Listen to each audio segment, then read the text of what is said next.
Hello students, welcome to my YouTube channel. आज की इस क्लास में हम लोग एक्सरसाइज 12.2 के क्वेश्चन नंबर 9 को कैसे सॉल्व करेंगे ये सीखेंगे। तो क्वेश्चन नंबर 9 है क्या? कह रहा है एक वृत्ताकार भुज को चांदी के तार से बनाया जाता है जिसका व्यास कितना है, 35 मिलीमीटर है, और तार के वृत्त को 5 व्यासों को बनाने में भी प्रयुक्त किया गया है। यानी एक डिजाइन ऐसे बनानी है ब्रूच, जिसमें ब्रूच की परिधि जो है चांदी के तार से बनाई गई है और इसमें 5 ऐसे व्यास से इसको विभाजित किया गया है जिसको भी चांदी के तार से बनाया गया है। ठीक है, ये चांदी के तार से ब्रूच के व्यास को भी बनाया गया और परिधि को भी बनाया गया है। उसे 10 बराबर त्रिज्यीय खंडों में विभाजित करता है जैसा कि आकृति में दिखाया गया है।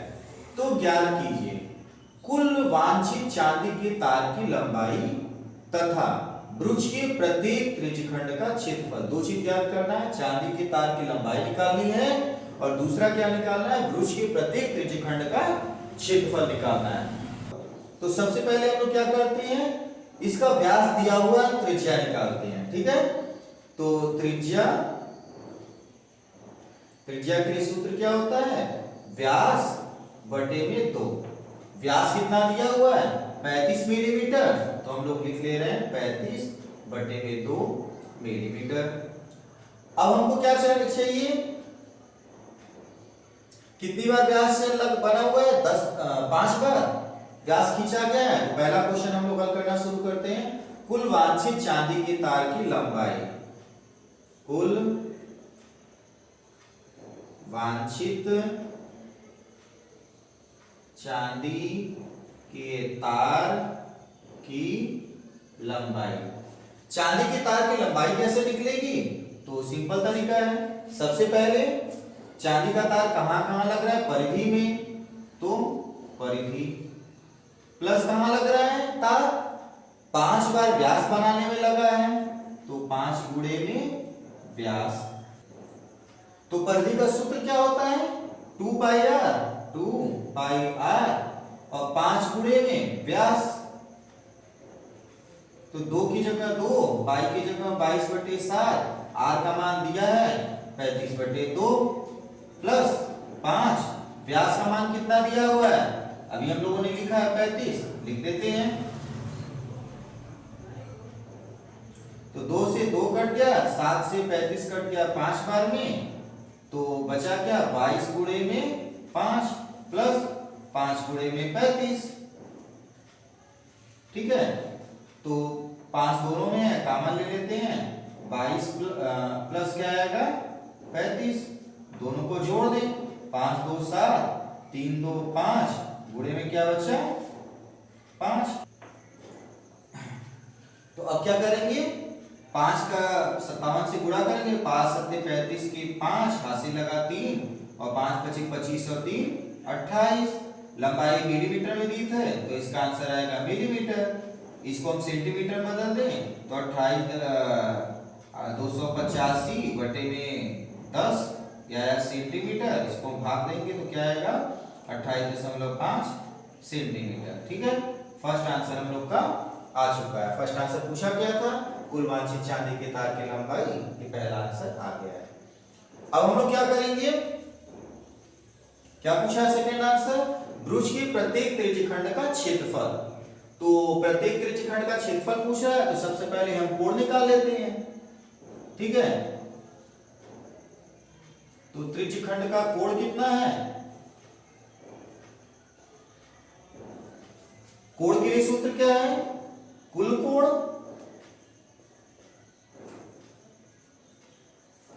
बटे में खंडों की संख्या।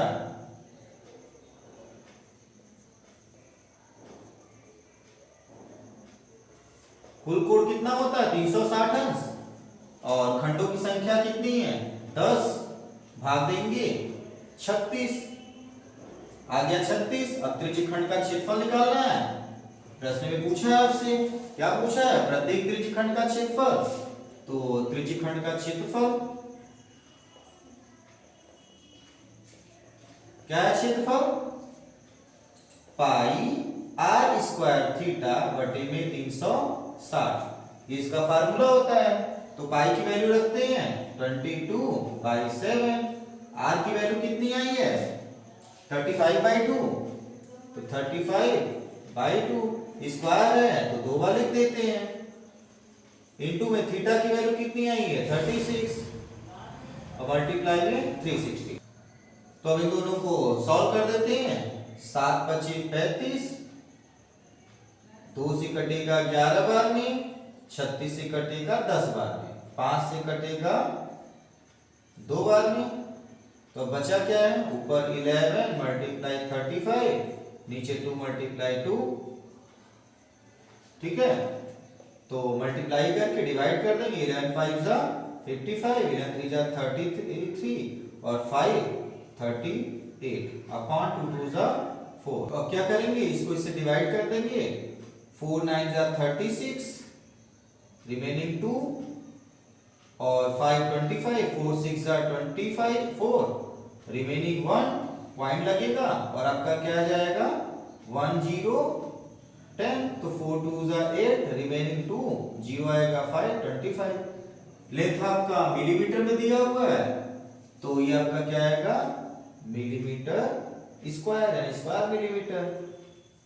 ठीक है, ये आंसर हो गया। तो इसी तरीके से आपका क्या था क्वेश्चन, वांछित तार की लंबाई, वांछित तार की लंबाई के लिए परिधि प्लस 5 गुणे व्यास कर दिए तो आपका ये आंसर आ गया। और सेकंड क्वेश्चन क्या पूछा था, त्रिज्यखंड का क्षेत्रफल। तो त्रिज्यखंड के क्षेत्रफल के लिए पहले हमें कोण चाहिए, पहले कोण हम निकाल देंगे, उसके बाद क्या करेंगे त्रिज्यखंड के क्षेत्रफल का सूत्र लगाकर इसको निकाल देंगे। ठीक है, तो ये दोनों के आंसर आ गए, दो चीजें पूछा हुआ था। अब हम लोग क्या करेंगे नेक्स्ट क्वेश्चन नंबर 10 को सॉल्व करना सीखेंगे।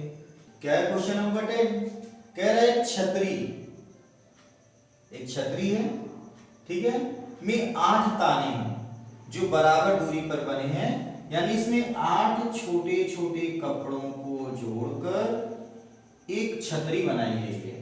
ठीक है, छतरी को 45 सेमी त्रिज्या वाले सपाट वृत्त मानते हुए, यानी हम एक सपाट वृत्त मान ले और उसमें क्या करें हम कितने बने हुए हैं आपके सपाट वृत्त बनाते हुए 8 ताने हैं और 2 क्रमागत तानों के बीच का क्षेत्रफल निकालना है, यानी 2 तानों के बीच का हमको क्षेत्रफल निकालना है। तो इसके लिए हमें सबसे पहले क्या चाहिए केंद्रीय कोण चाहिए। तो ठीक है, स्टार्ट करते हैं हम लोग हल करना। सबसे पहले हम लोग इसमें लिखेंगे त्रिज्या। त्रिज्या कितनी दी हुई है 45 सेंटीमीटर। तो अब क्या करेंगे केंद्र पर बना हुआ कोण निकालेंगे। केंद्र पर बना कोण, केंद्र पर बना कोण कितना होता है कुल कोण बटे में खंडों की संख्या। तो खंडों की संख्या, कुल कोण आपका 360 अंश, खंड की संख्या है 8, भाग देंगे तो कितना आएगा 45 अंश। तो अब क्या करेंगे क्रमागत तानों के बीच का क्षेत्रफल पूछ रहा है तो हम लोग लिखेंगे क्रमागत तानों के बीच का क्षेत्रफल किसके बराबर होगा त्रिज्यखंड के क्षेत्रफल के। तो बराबर त्रिज्यखंड का क्षेत्रफल क्या होता है त्रिज्यखंड का क्षेत्रफल पाई आर स्क्वायर थीटा बटे में 360 अंश। ठीक है, तो क्या करेंगे पाई के स्थान पर पाई लिखेंगे 22/7, आर के स्थान पर क्या दिया हुआ 45 तो 45 लिख देंगे, स्क्वायर है तो 2 बार लिख देंगे। थीटा का मान दिया हुआ है क्या 45 अंश, ये भी लिख देते हैं 360 अंश की जगह पर 360 अंश लिख देते हैं। तो 45 से कितनी बार में कट जाएगा 8 बार में, ये आ गया 8। अब हम लोग क्या करेंगे 45 का 45 से चलिए अच्छा पहले 2 से डिवाइड कर देते हैं तो ये कट जाएगा आपका 4 बार में और ये आ जाएगा 11 बार में। तो 7 का 4 में गुणा नीचे कर देंगे, लिख देते हैं पहले, ऊपर जो बचा है उसको लिख देते हैं ठीक है, अंश भी लिख दिए, हर भी लिख दिए। अब हम क्या करेंगे, 45 का 45 में गुणा कर दें, तो 45 का 45 में गुणा करेंगे तो आएगा 20 25 2025। साथ में 4 का गुणा करेंगे तो क्या आएगा 28। फिर इन दोनों का भी गुणा कर देते हैं, इन दोनों का गुणा करेंगे तो आएगा 22,275 बटे में 28। अब हम इसको इससे भाग दे दें, तो भाग देने पर क्या आंसर आएगा, इसको लिख देते हैं। तो भाग देने पर आंसर आएगा 795.53। ये इसका आंसर आ गया। मात्रक इसका क्या होगा, तो लंबाइयां सेंटीमीटर में दी थी, तो मात्रक मेरा क्या आएगा स्क्वायर सेमी। ठीक है, स्क्वायर सेमी। क्या आंसर आ गया 795.53 सेंटीमीटर स्क्वायर। क्या करना था एक बार हम लोग फिर से देख लेते हैं। क्रमागत तानों के बीच का क्षेत्रफल निकालना था। क्षेत्रफल निकालने के लिए क्रमागत तानों के बीच के क्षेत्रफल के लिए हमें केंद्र पर बना कोण चाहिए। तो सबसे पहले केंद्र पर बना कोण निकाल लेते हैं। कुल क्षेत्रफल, कुल कोण बटे में खंडों की संख्या। कुल कोण आपका 360 है, बटे में 8 खंड निकालने थे, 8 हल करेंगे तो 45 आएगा। फिर क्या करना है, तानों का क्षेत्रफल किसके बराबर होगा, त्रिज्यखंड के क्षेत्रफल के बराबर। त्रिज्यखंड के क्षेत्रफल का सूत्र क्या होता है, पाई r स्क्वायर थीटा बटे में 360। इसको लिख देंगे और सरल कर देंगे इसका मान रखकर, तो आंसर आएगा 795.53 सेंटीमीटर स्क्वायर। ये इसका आंसर हो गया। ठीक है, अगले क्वेश्चन को हम लोग अगले क्लास के में सीखेंगे सॉल्व करना। आज के लिए थैंक यू।